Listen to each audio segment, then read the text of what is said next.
Salut tout le monde, comment ça va aujourd'hui? On va voir aujourd'hui Hérory Holmes. Ça tombe bien, je suis un héros. Ce jeu se pratique à 2 joueurs. On peut aussi jouer à 3 ou 4 suivant les modes. Mais je ferai des prochaines vidéos pour tout ça. Une partie dure environ 20 minutes. Bon allez, générique!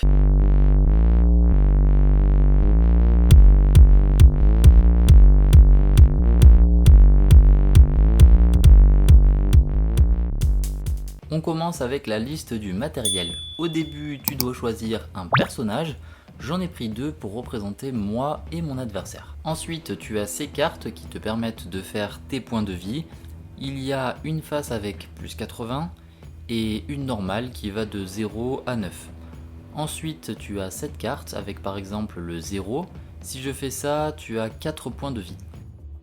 Je retourne la carte et là, on se retrouve avec 55 points de vie. Je retourne l'autre carte et on se retrouve donc avec 125 points de vie car il y a 80 plus 40 plus 5. Tourne, tourne, oh oh oh oh. Ensuite tu as les capacités de ton personnage, on y reviendra plus tard. On a le paquet de départ différent pour chaque personnage. Petit paquet commun pour tous les joueurs, les gemmes de feu. Bah quoi, t'as pas dit feu?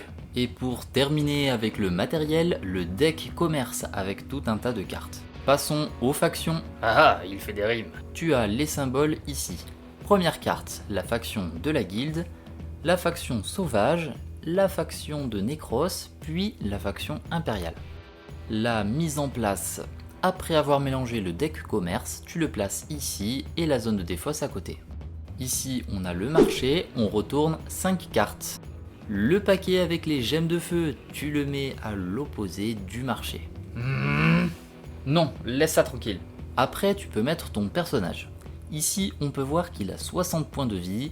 On le met ici et ce personnage a 55 points de vie. Du coup, on le met ici.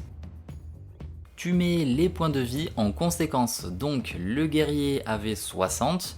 Tu les mets sous ton personnage et pour le clerc, c'était 55. Que tu mets ici. Tu as parlé d'un guerrier? Je veux l'affronter! Les cartes capacités de ton perso, tu peux les mettre à côté. Pareil pour le clerc. Après avoir mélangé le deck du guerrier, tu le places ici et ta pile de défausse juste à côté. L'adversaire fait pareil avec son deck clair. Explication du deck de départ. J'ai pris seulement les cartes vraiment différentes du deck guerrier. Alors, on a une pièce d'or. Ça te permet d'acheter sur le marché une carte équivalente au nombre de pièces d'or que tu as. Ensuite, l'épée longue, tu peux infliger 3 combats à ton adversaire. Mon épée fait plus de 3 combats. Et ici, tu as 2 combats plus un effet dessous. Si jouer cette carte vous permet d'atteindre 7 combats ou plus, piochez une carte. Et là, on a le porteur de bouclier qui est un garde. Ici, c'est marqué 3 et c'est marqué ici que c'est un champion. Donc les champions sont les seules cartes qui, à la fin de ton tour, restent sur le terrain et le fait que le bouclier soit noir avec marqué garde dessus signifie que toutes les attaques doivent être ciblées sur lui avant d'attaquer quoi ou qui que ce soit d'autre. Pour finir avec ces histoires de garde, du coup le 3 signifie qu'il faut minimum 3 points de combat. Par exemple, cette carte suffirait pour assommer le champion et le mettre dans la défausse. Garde, garde, garde, garde, c'est bon, on a compris, bordel. Pour le deck de démarrage du clerc, c'est à peu près la même chose. On a le chapelet, qui est un objet. Tu peux avoir soit 2 pièces d'or, soit 5 potions, ce qui te permet de récupérer 5 points de vie. Petit effet, si vous avez 2 champions ou plus en jeu, gagnez les 2. Donc plutôt intéressant. Et là, tu as un champion qui s'appelle Fidèle. Il a 1 point de combat et c'est un garde qui a 1 point de défense. Ce symbole signifie qu'il faut mobiliser ton champion.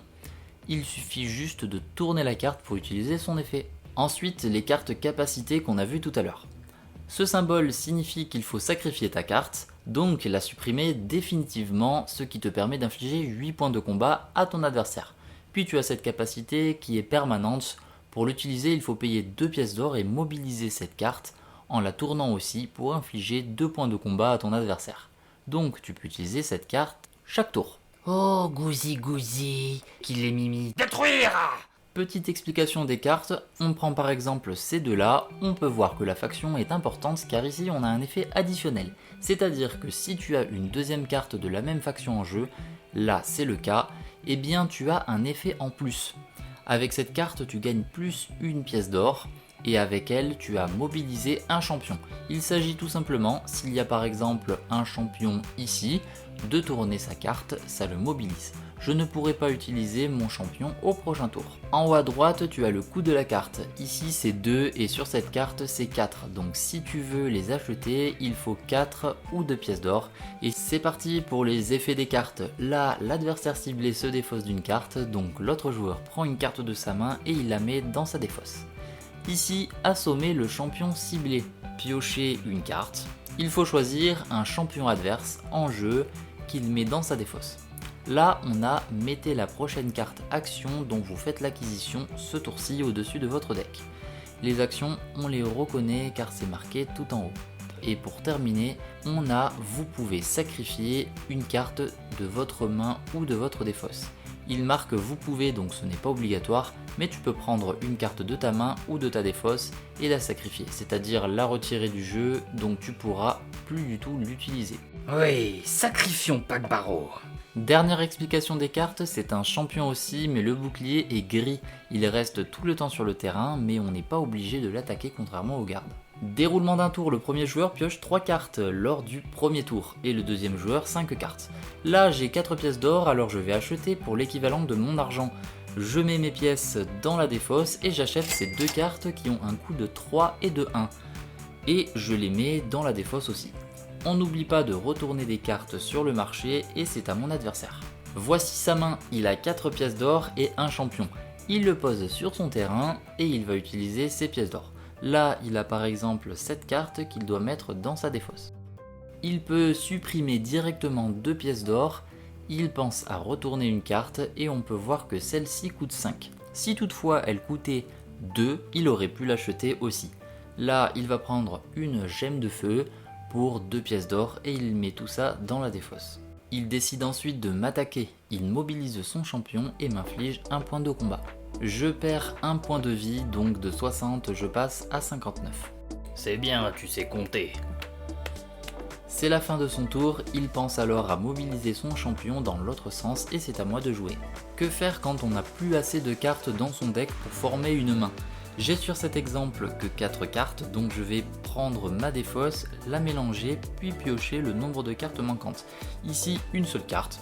Je vais te montrer ce que donne un tour quand on a acheté un petit peu plus de cartes. On commence avec les achats, j'ai 4 pièces d'or, j'achète cette carte-ci. Mais cette carte a un effet qui dit de mettre la prochaine carte action que j'achète au-dessus de mon deck. Parfait, je la pose au-dessus de mon paquet de cartes.